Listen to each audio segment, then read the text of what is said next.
Hi there, everyone. Let's talk about the Bayesian yacht disaster and how it's become more and more questionable about this latest theory. Previously, they wanted you to believe, well, when I say wanted you to believe, they offered up an explanation as to it being a tornado type force of weather phenomenon that caused it to sink. But at first, they thought that the mast had broke, so they got that wrong. And they're getting quite a lot wrong. But now they've introduced this new downdraft weather phenomenon. Have you ever heard of a vessel sinking by this means? Have you history checked this? Have you really looked into it? I can't see any vessel of the past being dragged under by this means. Here's what I think they're doing.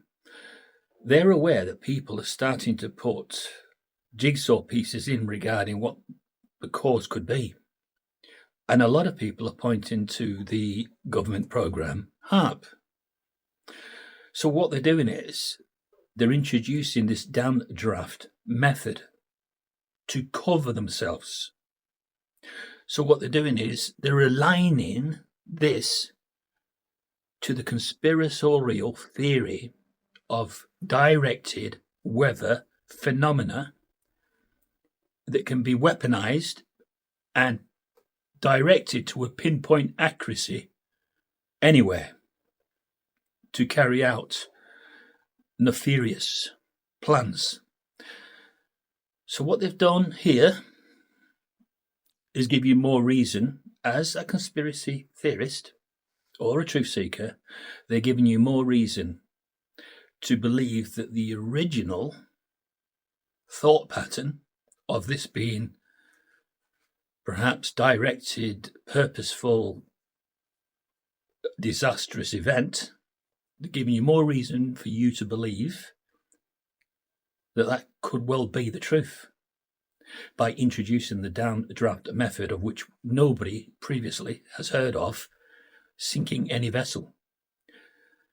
Have you looked on the internet? Have you seen any example of a downdraft dragging a super yacht down that it has amazing capabilities of buoyancy? Have you ever heard of any other vessel going down this way? No, neither have I.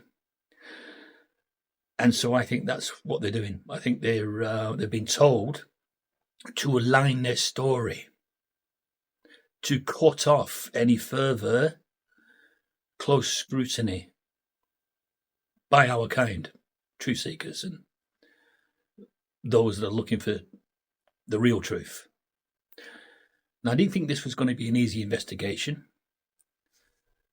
And here's another little puzzler you must always consider with this. Now, after listening today to the manslaughter charges and what they had to say, why were 5 in one cabin? Here's what I think, and it is only theory, so don't shoot me. If they were all in one cabin during such an apocalyptic type of weather phenomenon event, were they forcefully put into one cabin? Because all the crew survived.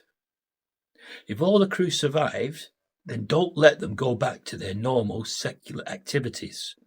Keep them in an investigation type scenario so that they can be called upon to give evidence. But all crew members survived. And those 5 were huddled into one cabin. What were they doing in one cabin? They couldn't have all been sleeping in one cabin. So they had to have been, in my opinion, forced into that cabin before the event took place. Does that make sense to you? I'll be looking at an outside government involvement. Yes, I paused then because it's just getting quite frightening to think that they can get anybody anywhere in the world. Doesn't matter where they are. If they want you removed, they can get to you. Anyway, the investigation's going on.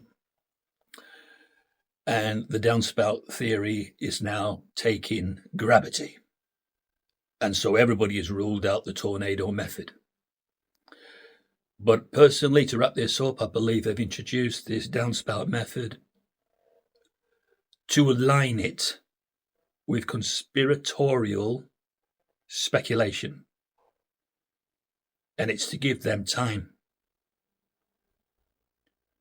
Okay, I'll see you again.